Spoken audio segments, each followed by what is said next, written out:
Hey, I've had some questions about this project, Visual Hierarchy and Emphasis. I asked that you lay out a grid with space in between each square for your 3 examples, and you're supposed to create 3 examples for each type of emphasis, and there's a sample on each row, but you really only have to fill in these 3 on each one. So you could create this form digitally. You could just screen capture it and print it if you have access to a printer, and do it that way, or you could recreate it yourself in Photoshop or Illustrator or any pictorial program that you might have, and work on your shapes that way. If you just print it out, you can, I think it's downloadable, but you could also just screen capture it like I say. Then you would just draw straight in here with pencil and then ink all your triangles. But if you really don't have access to a printer or any kind of that technology, another really good way to do it is by hand. And so in your assignment, I said the lines must be ruled and that there must be spaces in between each square. That's because if you do lay it out by hand, I want it to be similar to this because you can see the compositions better if there's space around them. So I'm going to show you a little bit how to lay it out by hand in my sketchbook here. So to start, I just want to make sure I have space for all of my boxes. There's 6 rows of 3 or 6 columns of 3 boxes in each column. And I'm going to do mine, 1 inch by 1 inch. You could do it 1.5 inch, 2 inch, but no bigger than that. So I started by coming in, I think I came in 1.5 inches from the side here. I don't care if it's totally centered within this page. I just want to make sure there's room for everything on here. So I came in 1.5 inches and then I came down from the top quite a ways because I want to have room to write my label, and I don't know why I did. I just did.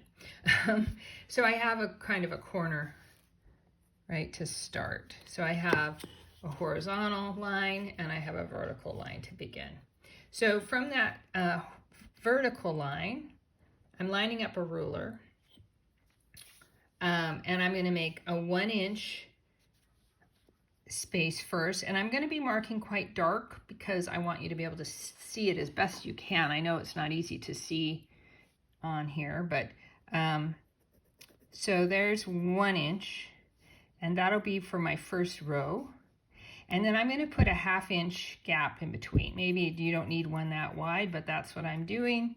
So that's the gap. And then I have to go 1 more inch over for my second column. And then I'm skipping 1/2. And then I go over for my third. And then I'm skipping 1/2. And then I'm going for my fourth. Skipping 1/2, fifth, skipping 1/2, and my last one, which is 6. So that actually leaves me with a good gap on each side. So I have margins, so that's really good. It doesn't have to be like perfect, but that helps me see it. And like I said, I made these marks really dark so you can see them. Now I'm going to line up my ruler again on this straight vertical line that I already drew. Try and keep it straight, and I'm going to redo that again. So 1 inch, 1/2 inch, 1 inch, 1/2 inch, 1 inch, 1/2, 1 inch, 1/2, 1 inch, 1/2, and that final 1 inch mark. Okay, and then I'm going to go down to a third point just because this will help me keep my ruler straight when I do measure those lines. 1, 1/2, 1, 1/2, 1, 1/2. And yeah, I really do say that to myself in my head as I'm doing it because I get confused. So I've got 1. Okay, I'm just going to keep going across. So that was 1/2. I'm going to go to the 1, 1/2, 1. Oh, did I get off? Yeah, the reflection, I couldn't quite see it. So 1/2. So actually 1 is here, So that was a yucky one. And then that's it. Okay. So now I've got all these little hash marks. Yours will be a lot lighter. And then I can just line up my ruler vertically and pull down my column, again, with a light line, but I'm doing a heavy line so you can see it.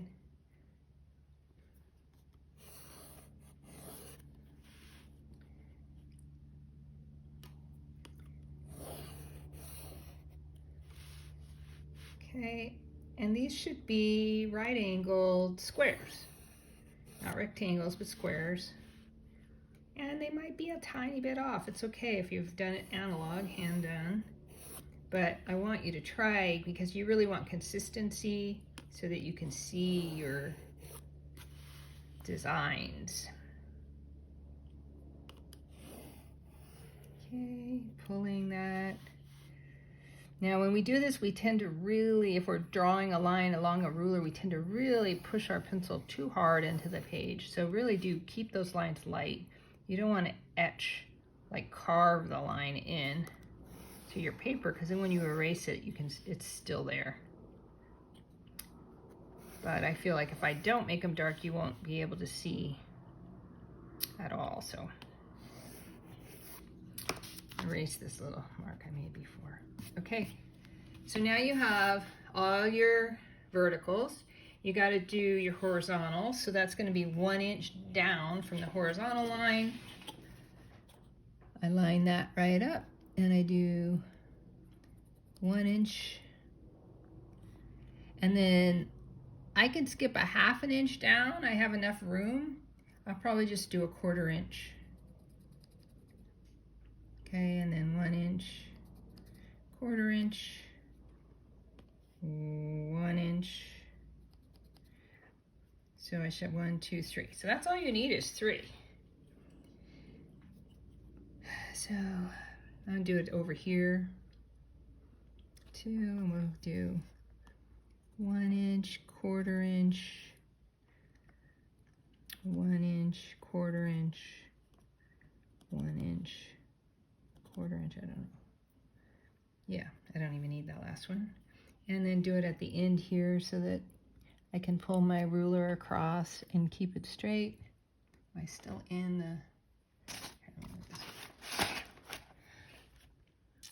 1 inch, 1/4, 1 inch, 1/4, 1 inch, and the 1/4. I don't need that last one, but I can't help it. I have to make that mark. Okay, so then I just line it up. You know, you might have gotten one off a little bit, so if it's not lining up, double check your measurement. This is approximately, it's pretty good. I'm going to pull it across. I'm kind of leaving the gaps open because it'll just be one less mark to have to erase. But you could just pull it straight across. And then I got to do that little 1/4 inch because that's the top of the next row, right?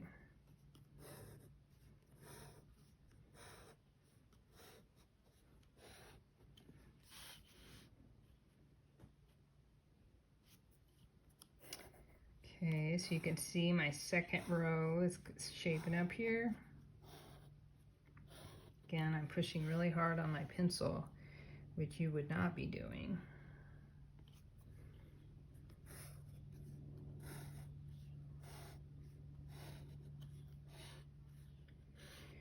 Okay, and then here's my third box. Set of boxes.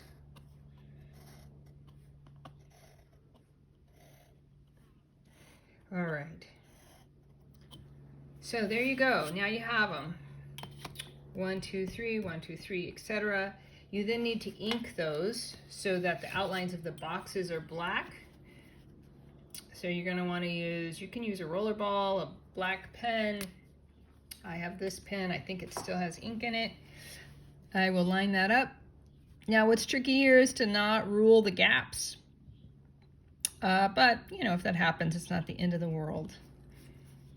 And so then you just move across. You want to ink these because you're going to ultimately erase your pencil lines, okay? Now my ink, I'm not sure. I hope it's nice and black. This pen might be a little dried out. Okay, so that top line is inked. And I'll do the bottom. But you get the idea, right? But you can do, it's pretty rapid once you have it measured out because you just are kind of following your own map. Okay. And then you want to be able to see where to stop the line.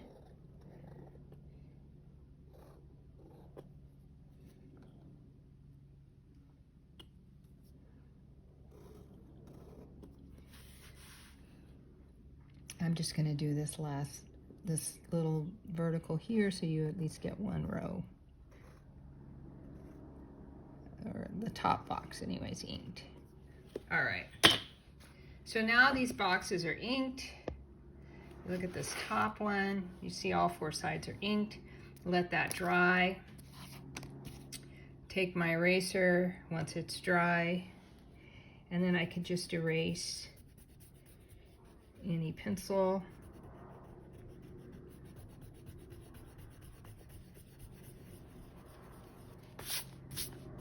All right, it's nice and clean. And you'll see you might accidentally have forgotten to ink one. You start to erase it. You go, oh yeah, I better ink that line. All right, and then at the top you'll say, you'll write your label, emphasis through size is the first one.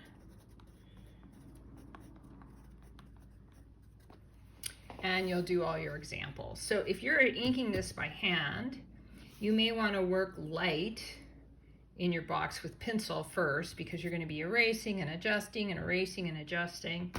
Another option is to use your tracing paper and lay that over and be working on some design ideas on that as well. Or if you have, rather than draw.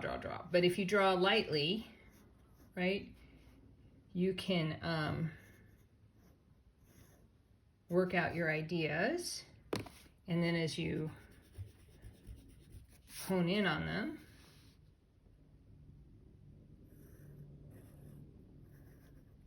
right, whatever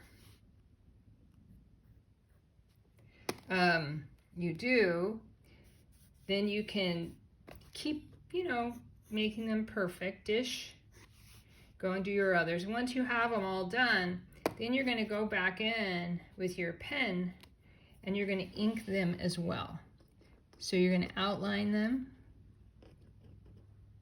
and you're going to fill them in solid. Now, the only place where you're not going to have a solid black one is going to be perhaps in the last row, which is emphasis through value. You're going to need gray. So you could use a gray pencil and a solid black, okay? And you might have some white because that all counts as value. Okay, there you go.